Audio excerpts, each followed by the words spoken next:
Putin has breached Article 6b of the United Nations Charter, thus condemned the wanton destruction of cities, towns, or villages, or devastation not justified by military necessity, and classified it as a violation of the laws or customs of war, therefore making it a war crime.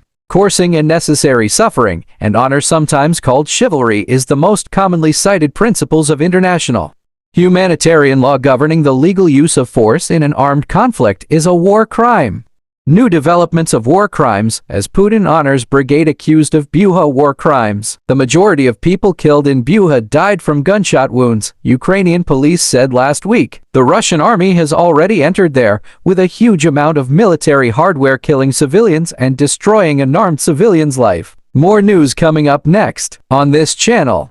Number of civilian casualties during the war in Ukraine 2022 as of April 19, 2022. The Office of the United Nations High Commissioner for Human Rights OHCHR verified a total of 2,072 civilian deaths during Russia's military attack on Ukraine. As of April 17, 2022, of them, 169 were children. Furthermore, 2,818 people were reported to have been injured. However, OHCHR specified that the real numbers could be higher. Number of civilian casualties in Ukraine during Russia's invasion verified by OHCHR as of April 17, 2022. From AM on February 24, 2022, when the Russian Federation's armed attack against Ukraine started, to 24 PO midnight on April 18, 2022 local time. The Office of the UN High Commissioner for Human Rights OHCHR recorded 4,966 civilian casualties. In the country,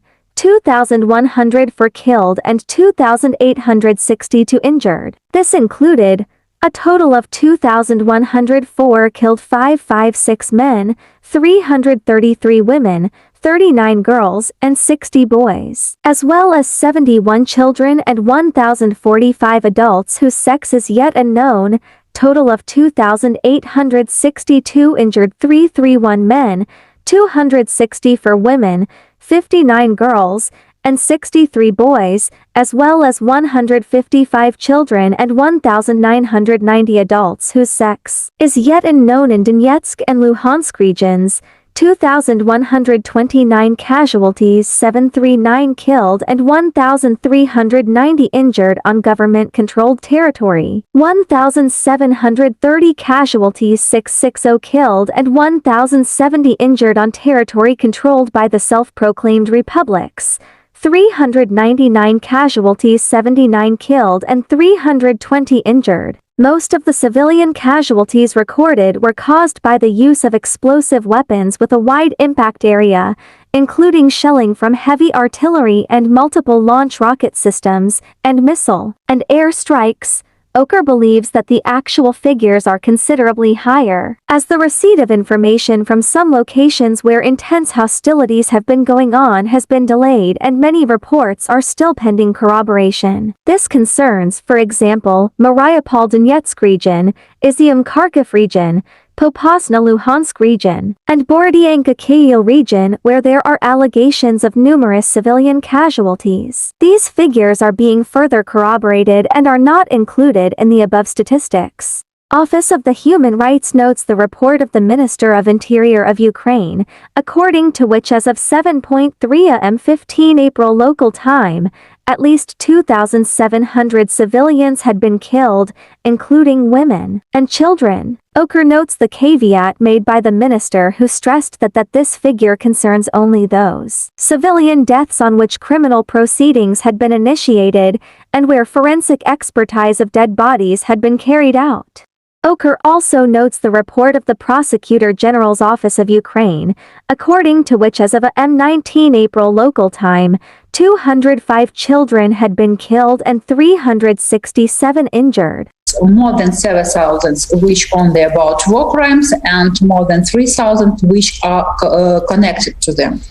Today we have JIT 2 days JIT on the platform of Eurojust. That's why we work in collaboration very good with our international colleagues and actually with Americans colleagues too. We are ready to investigate. We now do a lot of. We have more than 100 mobilized teams only in Kiev region and understand what we should do. But our territories are still mined. That's why we should at first demine territories and they look and then go and look what we have. Looking at Russian state TV, they are trying to cover up their own war crimes. Russia trying to cover up war crimes, but they cannot deceive the whole world, says Volodymyr Zelensky, pledging to bring Russian troops to account for every crime they commit. Mr. Zelensky warned that the occupiers will try to hide the traces of their crimes. They are already launching a false campaign to conceal their guilt in the mass killings of civilians in Mariupol, he said. The time will come when every Russian will learn the whole truth about who of their fellow citizens killed, who gave orders, who turned a blind eye to the murders. The United Nations Human Rights is closely monitoring mission in Ukraine. Russia says it is only attacking military targets. Еще раз подчеркну, что огонь ведется только по объектам военной инфраструктуры Вооруженных сил Украины. Ukrainian defiance wherever, whenever, however. This is a clear message for Putin and Russian army. You will pay for this. We are also operating on other platforms and we also have specific channels. See the links below. And don't forget to click like if agree and hit the subscription button or click the notification bell for more updates. We the Vibrant Hub channel wish you a happy day.